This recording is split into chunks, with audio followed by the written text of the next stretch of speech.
Hello everyone, salut à tous. Nous chez vous, c'est vous et nous.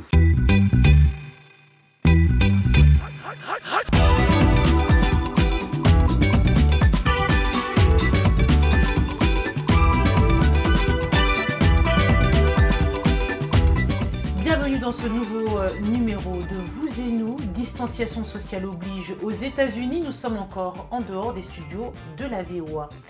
Dans ce numéro, nous irons au Tchad à la découverte d'un héros des temps modernes en la personne de Jessamine Augustin.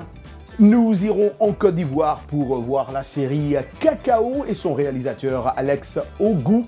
Et nous parlerons d'un festival de cinéma, le Mobile Film Festival. Rencontre en fin d'émission avec Pamela Badiogo qui nous propose un savoureux mélange entre la musique mandingue et la musique bantou. Eh bien, comme chaque semaine, nous avons vos réponses à la question hashtag vous et nous de cette semaine. Michel Joseph sera avec nous, bien sûr, dans Anglais Express pour les amoureux de English Language. Et bien sûr, notre collègue Yacouba Ouedraogo nous revient cette semaine dans son segment Sportissimo pour les amoureux du sport. Hello et Kia, comme je disais tantôt, on commence en Côte d'Ivoire. Du nouveau dans le paysage des séries en Côte d'Ivoire avec Cacao, qui selon le réalisateur Alex Ogou est un peu le Dallas à l'ivoirienne en référence à la célèbre série américaine. Je vous propose d'en savoir plus grâce à Arzoupa Compaoré. Celui qui crache en l'air doit s'attendre à recevoir sa salive en plein visage. La série télé Cacao relate l'histoire de deux grandes familles rivales du cacao. Les deux familles se livrent à une bataille sans merci pour le contrôle de la production et de la vente des cacaoyers de la région de Kaoji. Une bataille dans laquelle les deux chefs de clan usent de tous les stratagèmes pour devenir le numéro 1 du cacao dans la région. Pour le réalisateur Alex Ogou, la question intéresse tous les Ivoiriens. Moi, mon rôle, c'est d'emmener à ce qui est à intéresser tout le monde à ces questions-là et de ne pas créer des niches, en fait. Et pareil pour Cacao. Pour Cacao, on pense que c'est un domaine particulier, fermé, secret, alors que, concrètement, je ne pense pas me tromper en disant, je pense qu'il y a entre 70 et 80% des Ivoiriens qui ont un lien plus ou moins direct avec le cacao. Sale racaille de fouineur là, t'as pas pigé ce que mon frère te dit? Je vous en supplie. Abdoulaziz Diallo a pris en charge la direction photo de toute la série. Il dit que malgré les difficultés rencontrées, il est satisfait du résultat. On devait recréer une ville fictive. Il faut se déplacer tout le temps et voilà. Il fallait tourner dans des forêts en pleine nuit. Il fallait tourner dans des plantations où l'accès était difficile. Tout comme Invisible a été. Cacao, c'est une fierté, c'est un beau projet. Ce n'est pas la première fois que le duo Ogou et Diallo travaillent sur un même projet. L'Ivoirien et le Burkinabé ont en effet collaboré sur une autre création originale à succès de Canal+, Les Invisibles. Une deuxième aventure donc qui a renforcé leur confiance mutuelle. Alex Ogou signe ainsi sa troisième série télé en tant que réalisateur, après une longue carrière d'acteur dans les films comme Bienvenue au Gondwana ou encore Il va pleuvoir sur Conakry. Aïe, aïe, aïe, sacré Alex Ogou, qui est un exemple dans son domaine. Comprenez ici que dans la vie, il y a des hauts et des bas. Mais il est important, malgré tout, de ne pas baisser les bras. Il faut poursuivre son rêve, comme l'a fait Ogou, qui a abandonné ses études d'anthropologie et s'est installé à Montpellier pour suivre des études de cinéma. Et voilà ce que ce fils de Gadago, une localité en de Côte d'Ivoire, est devenu aujourd'hui. Un exemple. Il faut toujours suivre vos rêves, c'est très important. Roger, si je peux me permettre, Alex Ogou est une personne que je connais depuis Paris et en plus d'être un très bon réalisateur, c'est un excellent comédien. Il jouait suffisamment pour survivre de son art, mais rien à voir avec ce qui se passe aujourd'hui pour lui. Donc, juste pour dire, l'Afrique, c'est pas le futur, c'est même le présent. Donc, je pense que si on a un projet qui est bien préparé, on peut sans hésiter le vivre depuis le continent africain. Et voilà, toute autre chose, la mort de George Floyd lors d'une arrestation violente a déclenché une vague de protestations à travers les États-Unis, mais aussi partout dans le monde, que vous avez vu, d'ailleurs vous avez suivi ça ici sur VOA Afrique. Les manifestants sont sortis dans la rue pour faire connaître leur ras-de-bol face aux brutalités policières dont font l'objet les Afro-Américains aux États-Unis. De nombreux films acclamés ont mis en lumière l'injustice raciale depuis les années 1960. Un reportage ici de notre collègue Penelope Poulou, adapté par Dili Diko. Le documentaire de Dan Lindsay et TJ Martin, LA 92, relate le passage à tabac de Rodney King par des policiers de Los Angeles en 1992 et les nombreuses émeutes qui s'en sont suivies. LA 92 raconte non seulement l'histoire de Rodney King, mais examine également la corruption et la brutalité policière à Los Angeles sur une période de 20 ans et a conduit aux événements de 1992. The story of the Negro in America is the story of America. It is not a pretty story. D'autres documentaires acclamés ont abordé l'injustice raciale aux États-Unis. Parmi eux, I'm Not Your Negro, Je ne suis pas ton nègre, de Raoul Peck, qui se penche sur ce que c'est d'être noir en Amérique, mais aussi 13th, un documentaire d'Ava DuVernay sur l'incarcération de masse des Afro-Américains aux États-Unis. Les longs métrages ont également abordé l'injustice raciale dès les années 60, à l'exemple de In the Heat of the Night, un film de 1967 avec Sidney Poitier. En 1989, le film de Spike Lee, Do the Right Thing, sur les tensions raciales, les affrontements et la brutalité policière dans un quartier de Brooklyn, a été l'une des premières satires cinématographiques sur les divisions raciales. Un an plus tard, en 2014, Selma, le film d'Ava DuVernay, raconte la marche pour le droit de vote en 1965 dans la ville de Selma, en Alabama. Lors de la projection du film, le leader des droits civiques, John Lewis, un des meneurs de la marche, a établi un parallèle entre Selma et le mouvement Black Lives Matter. Today, I think the young people and those not so young can learn. Je pense que les jeunes et les moins jeunes peuvent apprendre de ce film qu'il ne faut pas abandonner la lutte, ni devenir amer, ni tomber dans la haine, mais qu'il faut plutôt continuer à se battre pour racheter l'âme de l'Amérique. C'est une lutte permanente. Enfin, en 2018, le drame de George Tillman, The Hate You Give, dresse avec effroi la fusillade d'un adolescent noir par un policier suite à une infraction routière. Ce film a poussé les Américains au débat, car il a montré que dans les familles afro-américaines, les enfants reçoivent dès l'enfance des consignes sur comment se comporter lors d'une arrestation afin de ne pas être abattus par la police. Merci pour ce reportage. Si vous avez Netflix, je vous encourage à aller sur la plateforme qui propose en ce moment une sélection très enrichissante de films documentaires, séries et toute autre chose sur le thème Black Lives Matter. Et puisqu'on parle cinéma, moi je vous encourage à soumettre vos créations pour le Mobile Film Festival Africa, une compétition internationale ouverte au grand public. Oui, vous avez jusqu'au 7 juillet pour le faire. Depuis 2005, le Mobile Film Festival découvre et encourage de nombreux talents en vidéo et cinéma.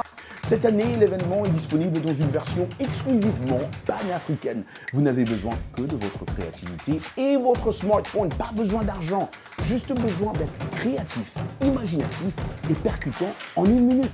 Ben ouais, c'est faisable. Le premier film africain du film Mobile veille à ce que les créateurs africains de vidéos mobiles diffusent leurs œuvres dans le monde entier sur tout type d'écran, smartphone, ordinateur, télévision, réseaux sociaux et même cinéma. Oui, effectivement, cinéma. Ce festival vise à soutenir les jeunes cinéastes africains en devenir, en leur accordant des aides à la production. Le Grand Prix Afrique est de 18 500 €. Réalisatrices et réalisateurs africains, ne ratez pas cette opportunité. Mettez-vous au travail. Pour plus d'infos, consultez le site internet www.mobilefilmfestival.africa.com ou regardez sur leur hashtag MFFAfrica. Donc hashtag MFFAfrica pour plus d'infos. Peut-être que vous serez le prochain gagnant et peut-être que vous passerez dans Vous et Nous pour nous en parler.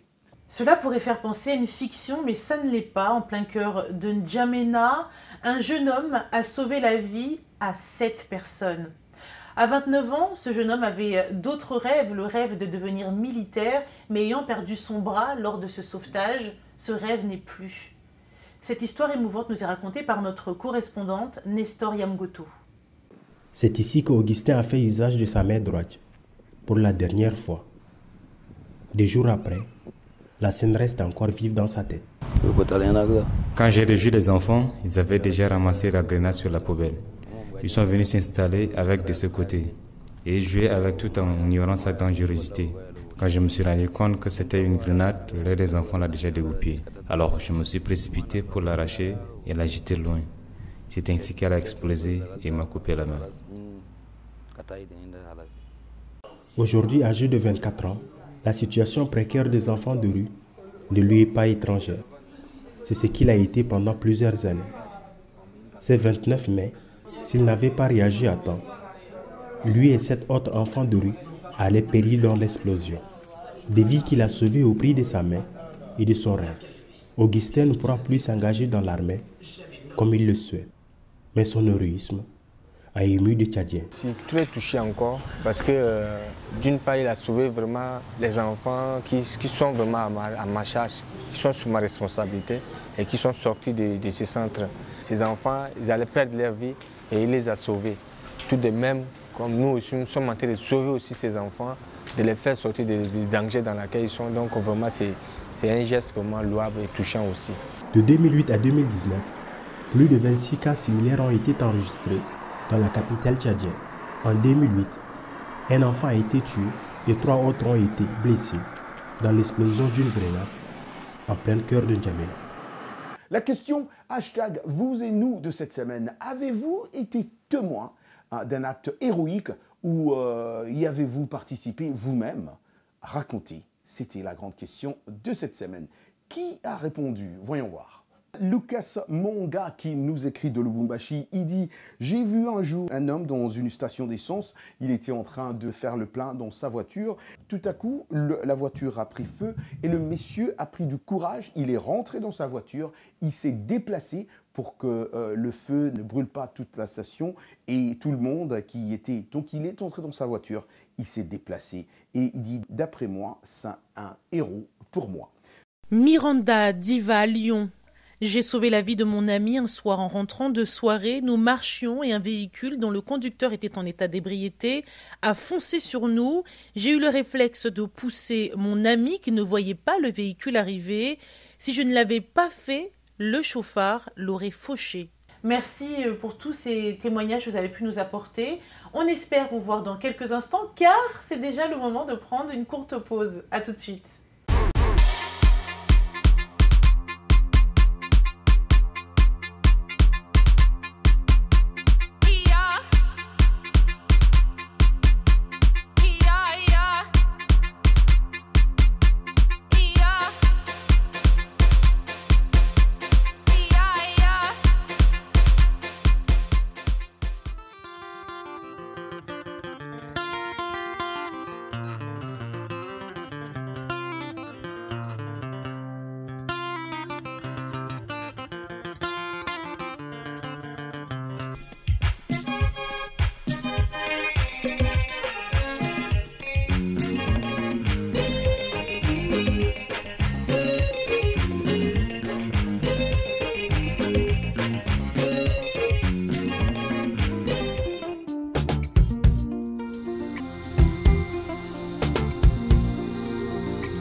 Vous et nous, part 2, comme d'habitude, comme chaque semaine, elle nous revient, elle, c'est Michelle Joseph et c'est dans Anglais Express. Bienvenue à l'Anglais Express. Les verbes used to et would. Used to et would, ça veut dire avoir l'habitude de faire quelque chose et les deux décrivent une action à répétition dans le passé. Trouvons les exemples pour le mode d'emploi. When I started working here, I would go to the coffee shop every day. Ou bien, when I started working here, I used to go to the coffee shop every day. Donc, quand j'ai commencé à travailler ici, j'avais l'habitude de me rendre au café tous les jours. Et dans ces deux cas, would et used to s'emploient de la même façon et il n'y a pas vraiment de différence. Et pourtant, il y en a des différences entre les deux. Les voici. On emploie l'expression would lorsqu'on commence la phrase avec un moment spécifique. Par exemple, every Monday, I would go to the gym. Tous les lundis, j'avais l'habitude d'aller à la gym. At 10 o'clock in the morning, I would take a break. À 10 heures du matin, j'avais l'habitude de prendre une pause. In the afternoon, I would make myself a cup of tea. Dans l'après-midi, j'avais l'habitude de me préparer une tasse de thé. On the weekends, I would go shopping. En fin de semaine, j'avais l'habitude de faire des courses. On emploie uniquement used to avec les verbes to be, c'est le verbe être, to think, le verbe penser, to feel, le verbe sentir, to see, le verbe voir, ou bien to understand, le verbe comprendre. Par exemple, my office used to be across from the coffee shop. À l'époque, mon bureau se trouvait en face du café. I used to see you every day. J'avais l'habitude de te voir tous les jours. Et voilà pour l'Anglais Express. Merci Michel. Vous pouvez retrouver toutes les leçons sur le site www.voafrique, rubrique Vous et nous. Place à présent à notre rubrique Actualité. Le monde de la mode est doublement endeuillé. Le mannequin ivoirien Lara Brou s'est éteinte le vendredi 26 juin des suites d'une courte maladie. Elle n'avait que 27 ans et toute la profession parle d'une grande perte tant elle était décrite comme une personne dynamique et joviale. Autre grande perte, l'ex-mannequin devenu créateur guinéen. Il s'agit d'Alphao Ba. Il est décédé à Conakry le lundi 22 juin des suites d'une courte maladie à l'âge de 40 ans avec 18 ans de carrière derrière lui.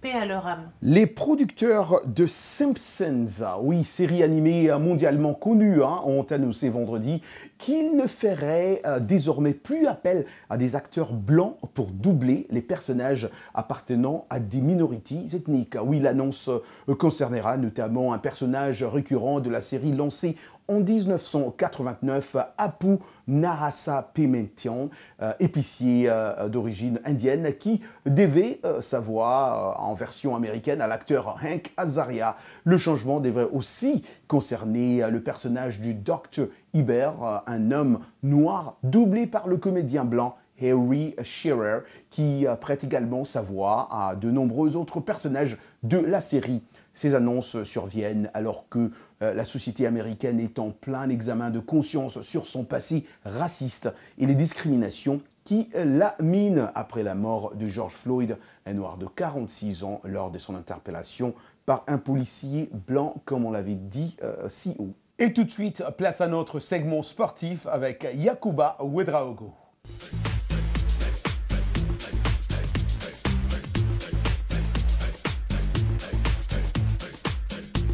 Salut Ekia, salut Roger, salut à tous. Une fois n'est pas coutume, nous commençons par l'actualité sportive américaine. La reprise annoncée de la MLS est déjà mise à mal par la flambée de l'épidémie de coronavirus dans certains États. 18 joueurs et 6 membres de l'encadrement des clubs de la Major League Soccer ont été testés positifs au nouveau coronavirus sur 668 joueurs dépistés. La compétition doit pourtant reprendre le 8 juillet en Floride. Les entraînements collectifs ont repris le 4 juin sous un strict protocole sanitaire. Mardi dernier, le pendant féminin de la MLS a été rattrapé par la maladie et l'équipe d'Orlando Pride a annoncé se retirer de la Challenge Cup, un tournoi organisé dans le Utah suite à des tests positifs chez 6 de ses joueuses et 4 membres de l'encadrement. La Floride connaît une recrudescence de l'épidémie. En plus du tournoi de reprise de la MLS, cet État doit aussi accueillir la fin de la saison de la NBA à partir du 30 juillet. Toujours ici aux États-Unis, mais cette fois-ci dans le monde du football américain, associé au cinéma, l'ancienne star de la NFL Colin Kaepernick va faire l'objet d'une série documentaire produite et diffusée par Netflix, Colin in Black and White. Entendez, Colin en noir et blanc sera consacrée aux années lycéennes et étudiantes de Kaepernick au cours desquelles son activisme s'est développé. L'ancien quarterback sera le narrateur de sa propre histoire. Nous explorons les conflits raciaux auxquels j'ai été confronté en tant qu'homme noir adopté dans une communauté blanche pendant mes années de lycée, a déclaré Kaepernick. Il est à l'origine du genou posé à terre pendant l'hymne américain pour protester contre les violences policières faites aux Noirs. Il n'a plus joué dans la Ligue depuis plus de 3 ans et la fin de son contrat avec les San Francisco 49ers. Aucun club ne l'a engagé après le mouvement de contestation qu'il a lancé en 2016. Son geste genou à terre a été largement repris lors des manifestations après la mort de George Floyd. Voilà, c'est tout pour Sportissimo de ce mois-ci. On se retrouve le mois prochain. Merci beaucoup à Yacouba Ouedraogo. Nous allons rester dans le domaine sportif pour parler de ce que l'on considère comme le plus grand événement de course à pied. Oui, en Éthiopie, il attire environ 45 000 participants chaque année. Mais à cause du confinement mondial, les organisateurs s'y sont tournés cette année vers une course virtuelle pour garder vivant l'esprit même de la course. Suivez. Kia Daniel, 10 ans, et sa famille participent à un défi en ligne pour courir 5 km sur une semaine. Le concours virtuel a été initié par les organisateurs de The Great Ethiopian Run, un événement populaire dans un pays où la course règne. Nous ne sommes pas autorisés à sortir. Nous n'avons pas le droit de toucher les gens, de nous rapprocher d'eux. Mais j'aime vraiment courir et c'est pourquoi je me suis inscrite à la course. Cette course se fait habituellement sur 10 km et attire environ 45 000 personnes chaque année. Connaissant sa popularité, les organisateurs ont imaginé un événement virtuel pour la remplacer cette année. Ils ont construit un club de course en ligne à l'aide d'une application de réseautage social, incitant les gens à courir 5 km au cours d'une semaine. Cela pourrait être la nouvelle norme à l'avenir. Nous voulons faire quelque chose, donc nous avons commencé. Normalement, nous organisons le plus grand événement de course à pied en Afrique. La grande course éthiopienne, 10 km, a regroupé 45 000 coureurs l'année dernière et nous visions 46 000 cette année, mais cela n'a pas été possible. La famille de Kia court peut-être seule, mais la camaraderie en ligne leur a fait sentir qu'ils font partie d'une communauté sportive plus large. Leur performance a même suscité une visite surprise d'Hermias qui leur a décerné les médailles familiales de participation. Connaissez-vous Pamela Badiogo? Elle nous a accordé une interview, vous verrez, sa musique est ce qu'on appelle organique, un savoureux mélange entre la musique mandingue et la musique bantou. Pamela Badiogo, bonjour. Bonjour à vous et bonjour à tous les téléspectateurs qui nous regardent. Pamela, vous avez fait des études de microbiologie, vous avez également une expérience en tant qu'animatrice télé. Comment vous en êtes venue à faire de la musique? En fait, moi j'ai débuté la musique de manière professionnelle en tant que chanteuse soliste à partir de 2015. Avant 2015, j'étais choriste. Je jouais j'accompagnais Salif Keita, j'accompagnais Oumou Sangaré, Tiken Fakoli, aussi des artistes français tels que Mathieu Chédid, etc. C'est tous des artistes que j'ai accompagnés en tant que choriste, soit choriste studio, soit choriste scénique. Mais c'est à partir de 2016 que j'ai sorti mon premier album solo qui s'appelait Mes couleurs.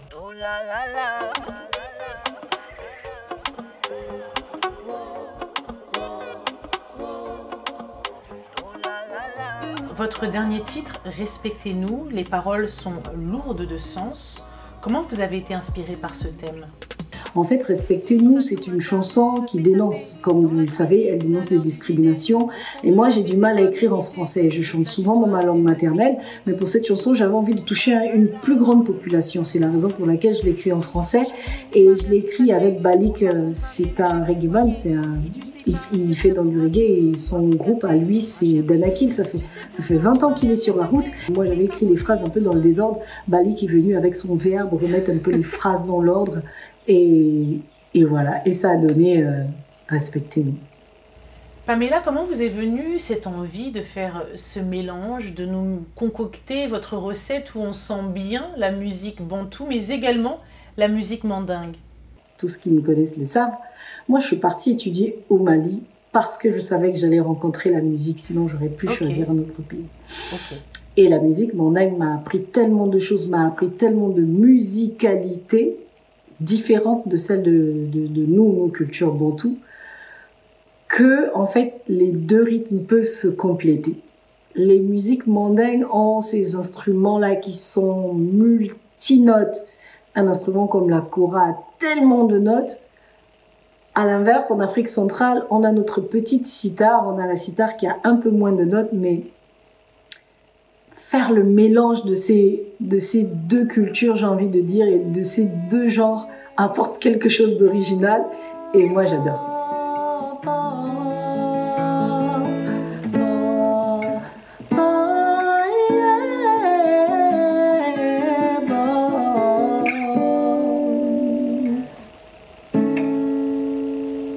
Merci.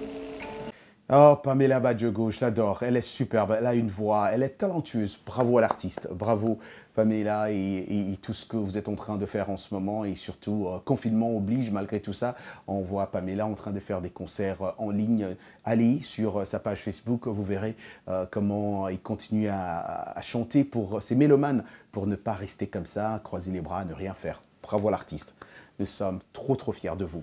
Et voilà, il est temps pour nous de commencer à dire merci. Donc merci à Jean-Louis Mafema, merci infiniment à Salwa Jafari, à Gabi Dorsil, merci à vous tous qui êtes restés bien sûr collés devant vos petits écrans pour suivre cette émission. N'oubliez pas de les partager comme vous le faites habituellement et de nous écrire aussi, de nous envoyer des messages, soit sur les réseaux sociaux, sur WhatsApp, sur Instagram. Nous sommes partout.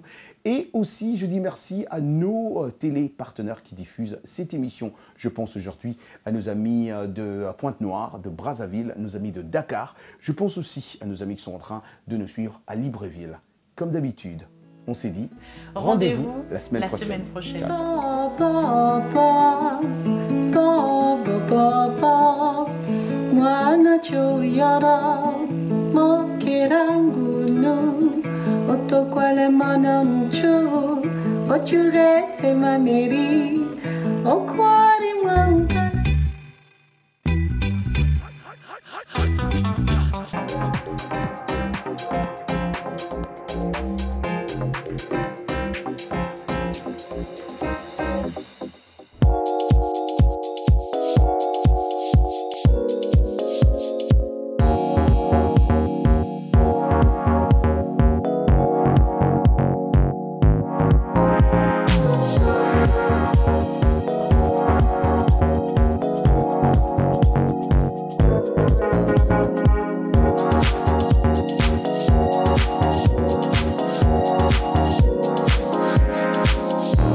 Santé, bien-être, sport, beauté, nouveauté. Carnet de santé est l'émission hebdomadaire qui vous veut du bien. Des chroniques, des reportages, des témoignages recueillis sur le continent et ailleurs. Chaque semaine, je vous donne rendez-vous pour une consultation avec nos experts. Carnet de santé vous donne la parole. Vous leur posez vos questions et recueillir leurs conseils. De Washington, Linor Moudou vous propose Carnet de santé, votre nouvelle émission de santé de la Voix de l'Amérique.